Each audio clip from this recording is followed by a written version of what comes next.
ఓం మహాగణాధిపతయే నమః. ఓం గురుభ్యో నమః. ఓం శ్రీమాత్రే నమః. పరమేశ్వర స్వరూపమైనటువంటి జ్యోతిష, వాస్తు మరియు ఇతర అనేకమైనటువంటి శాస్త్రములను మనకు అందించినటువంటి మహర్షులకి నమస్కారం. హయగ్రీవ హయగ్రీవ హయగ్రీవేతి యో వదేత్ తస్య నిస్సరతే వాణి జన్మకన్యా ప్రవాహవత్. అరుణాం కరుణాతరంగితాక్షీం ధృతపాశాంకుశపుష్పబాణచాపాం అనిమాదిభిరావృతాం మయూకైః అహమిత్యేవ విభావయే భవానీం. శ్రీమాత్రే నమః. ప్రేక్షకులకి ఆ లలితాంబిక అమ్మవారి యొక్క అనుగ్రహం పరిపూర్ణంగా కలగాలని మనస్ఫూర్తి కోరుకుంటూ మనం ఈరోజు చెప్పుకోబోయేటువంటి టాపిక్ 2025 జనవరి మాసంలో ఫలితాలు ఏ విధంగా ఉన్నాయి, మరియు ఏ విషయాల పట్ల మీరు జాగ్రత్తగా ఉండాలి, అదేవిధంగా ఎటువంటి పరిహార మార్గం చేసుకుంటే ఇబ్బంది పడకుండా సంతోషంగా ఉంటాము అనేటువంటి విషయాలు చెప్తుంది నేనైనప్పటికీ కూడా చెప్పిస్తుంది సాక్షాత్ లలిత అమ్మవారిగా భావిస్తూ ఒక్కొక్క లగ్నం తెలియని వారు రాశిరీత్యా చూసుకుందాం. అయితే దీనికంటే ముందు అసలు గ్రహాలు ఎక్కడెక్కడ ఉన్నాయి ఈ జనవరి మాసంలో. గురువు వక్రించే ఉన్నాడు, ఇంకా అదేవిధంగా కుజుడు కూడా వక్రించి ఉన్నాడు ఈ జనవరి మాసంలో. అదేవిధంగా కేతువు కన్యారాశిలోని, బుధుడు వృశ్చికంలో ఉంటూ 4వ తేదీ ధనస్సులోకి, 25వ తేదీ మకరంలోకి ఎంటర్ అవుతున్నాడు. చంద్రుడైతే మొత్తం ఒక నెలలో ఒక రౌండ్, అంటే ఈ యొక్క మకరం నుంచి మళ్ళీ మకరం వరకు చేరుకుంటాడు. రవి 14వ తేదీ ధనస్సు నుంచి మకరంలోకి, శుక్రుడు శని కుంభరాశిలో ఉన్నాడు. ఈ శుక్రుడు మీనంలోకి రాహువుని చేరుకుంటాడు. రాహు మీనంలో ఉన్నాడు, 28వ తేదీ చేరుకుంటున్నాడు. అంటే ఆల్మోస్ట్ నెల రోజులు మొత్తం శుక్రుడు ఇక్కడే ఉంటాడు. ఈ యొక్క గ్రహస్థితిని అనుసరించి ద్వాదశ లగ్నాల వరకు ఎలా ఉంటుందనే విషయం మనం ఇప్పుడు తెలుసుకుందాం. మిథున లగ్నము, మిథున రాశి. మీకు కనుక చూసుకున్నట్లయితే మీరు మీ యొక్క కుటుంబ స్థానంలో మీ లగ్నాధిపతి 6వ స్థానంలో ఉన్నాడు. ఇక్కడ నుంచి చూసుకుంటే 6వ స్థానంలో ఉండడం వల్ల రుణ సంబంధించినటువంటివి ఏవైతే ఉంటాయో లోన్స్ లభించడం జరుగుతుంది.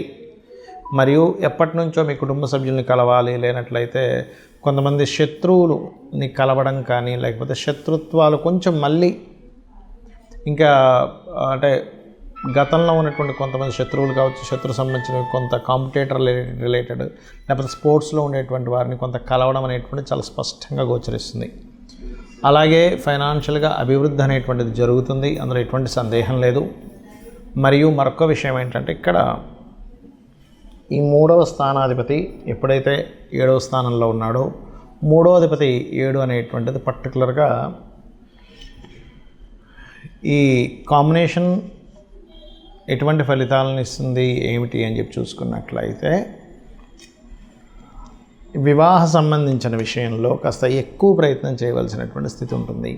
కాకపోతే ఈ 14వ తేదీ వరకు రాజకీయ నిర్ణయాలకు సంబంధించిన విషయంలో మిథునం వారు, సంతాన సంబంధించిన విషయంలో, ప్రేమ వ్యవహారాలకు సంబంధించిన విషయంలో కొద్దిగా జాగ్రత్తగా ఉండాలి. మరియు మీకు 4వ స్థానంలో కేతు సంచారం జరుగుతున్నందుకు చదువుకునేటువంటి విద్యార్థులకి కాస్త అంటే కొంచెం ఆ విషయంలో సరిగ్గా ముందుకు వెళ్ళలేకపోవడం, ఏదో ఒక ఆటంకాలు కలగడం జరుగుతూ ఉంటుంది మిథునం వారికి.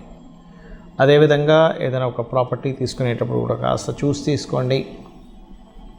ప్రస్తుతం మీకు 7వ స్థానంలో రవి యొక్క స్థితి ఉన్నందుకు మీ యొక్క జీవిత భాగస్వామికి ప్రమోషన్స్ పెండింగ్ ఉన్న అవకాశం రిలీజ్ అవ్వడము, మరియు అదేవిధంగా గవర్నమెంట్ జాబ్స్ కోసం చేసే ప్రయత్నం ఫలించడము అనేటువంటి చాలా స్పష్టంగా గోచరిస్తుంది. అదేవిధంగా అష్టమాధిపతి భాగ్యస్థానంలో ఉన్నందుకు చేస్తున్నటువంటి ఉద్యోగ సంబంధించిన విషయంలో మార్పులు, మరియు విదేశీ అంటే విదేశాల్లో ఉండే ఉద్యోగం చేసేటువంటి వారికి అక్కడ కూడా కొంతవరకు మార్పులు, విదేశాలకు వెళ్ళి ఉద్యోగం చేద్దాం అనుకునేటువంటి వారికి ప్రయత్నం ఫలించడము అనేటువంటి చాలా స్పష్టంగా చూపిస్తుంది. బ్యాంక్స్ నుంచి ఓడీసు లేనట్లయితే లోన్స్ కోసం ప్రయత్నం చేసేటువంటి వారికి బ్యాంక్ లోన్స్ అనేటువంటివి లభిస్తాయి, అందులో ఎటువంటి సందేహం లేదు. అయితే ఇక్కడ కొంచెం స్కిన్ డిజీజెస్ లేకపోతే నర్వ్ రిలేటెడ్ సంబంధించిన ఇష్యూస్ ఎదుర్కొనేటువంటి వారు కొద్దిగా జాగ్రత్తగా ఉండాలి ఇప్పుడు ఉన్నటువంటి కండిషన్లో. ఇక మీరు చేయవలసినటువంటి దేవత ఆరాధన ఏమిటి? 2వ స్థానంలో కుజుడున్నాడు, భాగ్యంలో శని ఉన్నందుకు కాస్త గోశాలకు వెళ్ళి అక్కడ గోవులకి క్యారెట్స్, బెల్లం తినిపించడము, మరియు ఏదైనా పుణ్యక్షేత్రాలకి, అందులో ముఖ్యంగా వెంకటేశ్వర స్వామి యొక్క ఆలయానికి వెళ్ళడం చేయండి. పుణ్యక్షేత్రాల్లో అన్ని విధాలా బాగుంటుంది. ఇక మీరు చేయవలసిన దేవతారాధన కూడా వెంకటేశ్వర స్వామితో పాటు అమ్మవారి యొక్క ఆరాధన చేయండి, అన్ని విధాలు బాగుంటుంది. జ్యోతిష్శాస్త్రంలో ఉన్నటువంటి కొన్ని అపోహలు ఏమిటి, మిత్స్ అంటారు వాటిని, అంటే అనవసరంగా మూఢనమ్మకాలు అనుకోండి. ఇవి నేను మీకు ఈరోజు చెప్పబోతున్నాను, గుర్తుపెట్టుకోండి. ఏమిటవి అంటే ఇవి తెలియాలి. ముఖ్యంగా ఇవి తెలియకపోవడం వల్ల కూడా ఇబ్బంది పడుతున్నారు చాలామంది అనుకునేది ఏమిటంటే ఏలినాడు శని, అర్ధాష్టమి శని, అష్టమి శని సమయంలో ఏదీ కలిసి రాదు అనుకుంటారు. అది పూర్తిగా తప్పు, గుర్తుపెట్టుకోండి. నేను 100% నేను రీసెర్చ్ చేసి చెప్తున్నాను. అష్టమి శని, అర్ధాష్టమి శని, ఏలినాడు శని కేవలం మీకు కొద్దిగా ఆలస్యము, అనుభవము, ఒక విషయాన్ని నేర్పేలాగా కర్మకారకుడు మీకు ఆ స్థానాల్లో ఉండి ఇస్తాడు. అంటే మీ యొక్క కర్మ ఏంటంటే ఆ సమయంలో కొంచెం స్ట్రెస్ అవ్వడం వల్ల జీవితంలో ఏది నిజమో అని తెలుసుకుంటారు, కానీ ఏది కలిసి రాకపోవడం కాదు, గుర్తుపెట్టుకోండి. కలిసి రావాలంటే ఏం చేయాలో నేర్చుకుంటారు మీరు, కలిసి రాకపోవడం కాదు. ఎందుకంటే నేను దీని మీద 140 మంది ప్రెసిడెంట్ల జాతకాలు చూశాను. వాళ్ళకి పర్టికులర్గా ప్రెసిడెంట్లను కాదు, ఎమ్మెల్యేలు, ఎంపీలు, చాలామంది జాతకాలు, పెద్ద పెద్ద బిజినెస్ మ్యాన్ జాతకాల్లో, ముఖ్యంగా రాజకీయ నాయకుల జాతకాల్లో నేను చూసింది ఏంటంటే ఏలినాటి శని, అర్ధాష్టమి శని, అష్టమి శని సమయాల్లోనే వాళ్ళు పీఎంలు, సీఎంలు కూడా అయ్యారు. మీకు ఎందుకు మన నరేంద్ర మోడీ గారు ఏలినాటి శనిలోనే ఆయన పీఎం ఉన్నది వృశ్చిక రాశి. జగన్ అతను అష్టమి శనిలోనే ఆయన సీఎంగా నిలబడ్డారు.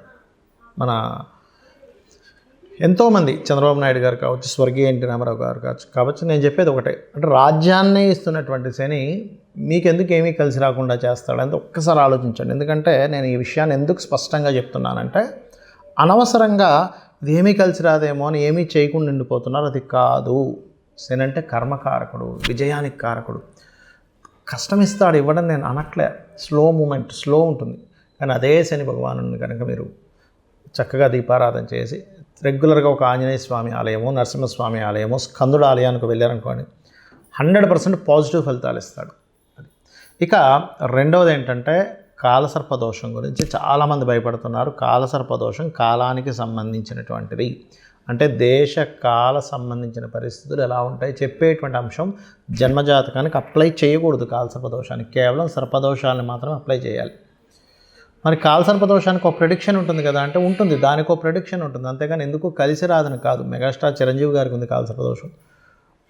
ఎంతోమంది రాజకీయ నాయకుల్లో పెద్ద పెద్ద రేంజ్లో వెళ్ళిన వాళ్ళకి, పెద్ద పెద్ద బిజినెస్ పీపుల్కి నేను చూశాను కాలసర్పదోషం. మరి వాళ్ళు ఎందుకు అలా ఆ రేంజ్లోకి ఎదిగారు అనేది ఒక్కసారి ఆలోచించండి.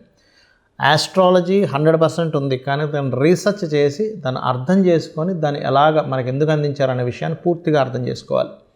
అలాగే మరొక విషయం ఏంటంటే, ఒకటి ప్రతిసారి కూడా మనం ప్రతిదానికి కూడా ఏలినాటి శననో సర్పదోషం ఉందనో పెట్టుకుంటాం. అలా కాదు. పర్టికులర్ భావం అంటే మీకు వివాహం అవ్వటం లేదు, ఓకే, 7th లార్డ్ ఎవరయ్యారు చూసుకొని ఆ 7th లార్డ్ బలహీనంగా ఉన్నాడా, అందుకే అవ్వట్లేదు. దాన్ని చిన్న చిన్న మంత్రాలతో, లలితసహస్రనామం ఉంది, అందులో ఓం కామేశబద్ధ మాంగళ్య సూత్ర శోభిత కందరాయ నమః ఖచ్చితంగా ఇంట్లో కూర్చొని చక్కగా చేసుకొని ఫ్రీ అయిపోతుంది.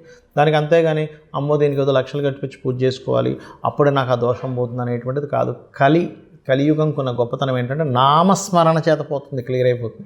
మీ దగ్గర డబ్బులు ఉన్నాయి, నేను చక్కగా పూజ చేయించుకుంటాను, ఇంటికి పురోహితుని పిలిపించి ఒక హోమం చేయించుకుంటానంటే చేయించుకోండి, ఏమీ తప్పు కాదు. అది ధనం ఉంటే చక్కగా ఇంటికి పురోహితుని పిలిపించుకొని చక్కగా పూజ చేసి అతనికి దక్షిణ ఇచ్చి 10 మందికి భోజనాలు పెట్టండి. దానివల్ల ఒక సిస్టమ్ అంటే మనీ సర్క్యులేట్ అవుతుంది, దానివల్ల దేవతలు కూడా ఆనందిస్తారు. నేను కాదనట్లే, కానీ డబ్బులు లేకపోయినా అప్పులు చేసి మాత్రం ఎట్టి పరిస్థితుల్లో మీరు పూజ చేస్తేనే వర్కౌట్ అవుతుందని మాత్రం ఏమీ లేదు. ఎందుకంటే భగవంతుడికి అన్నీ తెలుసు. అయ్యా ఈ వ్యక్తి దగ్గర డబ్బులే ఉన్న దాంట్లో సంతృప్తిగా నాకు చేసుకుంటున్నాడు అని భగవంతుడికి తెలుసు. భగవద్గీతలో చాలా స్పష్టంగా చెప్పాడు ఆయన. ఏంటంటే మీరు గనక అంటే పత్రమైనను, పుష్పమైనను, ఫలమైనను, ఉదకమైనను ఫలాపేక్షరహితంగా నాకు సమర్పిస్తే నేను దాన్ని ప్రీతితో స్వీకరిస్తున్నాను అన్నాడు. ఉదకం అంటే చిన్న నీటి చుక్కండి. కాబట్టి ఎక్కడా కూడా ఇది చేస్తేనే అవుతుంది, లేకపోతే నాకు ఇది అవ్వదు అనేటువంటిది లేదు. నామస్మరణ చేయండి, కేవలం నామస్మరణ కూడా మిమ్మల్ని ఉద్ధరిస్తుంది. డబ్బులు ఉన్నాయి చక్కగా చేసుకోండి, ఏం కాదనట్లే. గో సేవ చేస్తారా, గోదానమే ఇస్తారా, పెద్ద పెద్ద హోమాలే చేస్తారా, యజ్ఞాలే చేస్తారా, మీ ఇష్టం. బట్ లేనప్పుడు మాత్రం అప్పు చేస్తేనే అవుతుంది అనేటువంటి మూఢనమ్మకం నుంచి బయటికి రండి ఫస్ట్ మీరు. అలాగే మరొక విషయం ఏంటంటే జ్యోతిష్యము, వాస్తు చాలామందికి ఏంటంటే వాస్తులో కూడా వాస్తు అనగానే మొత్తం మీద పగలగొట్టేస్తేనే అది సెట్ అవుతుంది అనుకుంటారు. అలా ఏమీ లేదు. చక్కగా ఇంట్లో ఏ వస్తువు ఎక్కడ పెట్టుకోవాలి, మీకు సరైనటువంటి గృహం అవునా కాదా, అన్ని గృహాలు మంచివే, కానీ మనకి సెట్ అయ్యే గృహమే మనకు బాగుంటుంది. అది ఏ డైరెక్షన్ ఈజ్ మీకు మంచిది అనేటువంటివి కొన్ని సెట్ ఆఫ్ రూల్స్ ఉన్నాయి వాస్తులో. అది తెలుసుకొని వెళ్ళండి. అంతేగాని ఏదో వాస్తు బాగాలేదని ఇల్లు కూలగొట్టేసేయడం, మొత్తం గందరగోళం చేసేసి కొన్ని లక్షల రూపాయలు దాన్ని ఖర్చు పెట్టేసి మళ్ళీ అది అప్పులో పాలవడం కాదు. వాస్తులో వెరీ క్లియర్లీ మనకి కొన్నిసార్లు మాత్రమే, అంటే ఈశాన్యంలో బాత్రూమ్ మాత్రమే ఖచ్చితంగా తీయమన్నాడు. మిగతా ప్లేసెస్లో ఉన్నప్పుడు చిన్న రెమెడీస్తో దాన్ని మనం సెట్ చేసుకోవచ్చు. కలర్స్ ద్వారా సెట్ చేసుకోవచ్చు. ఒక వస్తువు ఒక దగ్గర ఉండడం ద్వారా సెట్ చేసుకోవచ్చు. మనం ఇంట్లో ఒక పని ఒక దగ్గర చేయడం ద్వారా సెట్ చేసుకోవచ్చు. సో ఇది అర్థం చేసుకోండి. అనవసరంగా ఏదో అయిపోతుందని భయం కోసం కాదు. ఆస్ట్రాలజీ కానీ వాస్తు కానీ ఉన్నది ఏంటంటే అది మనకు వెలుగుని చూపించాలి, ఒక దారిని చూపించడానికి ఉన్నది. కాబట్టి మీ అందరూ కూడా అమ్మవారి అనుగ్రహానికి పాత్రలు అవ్వాలని మనస్ఫూర్తిగా కోరుకుంటూ శ్రీమాత్రే నమః.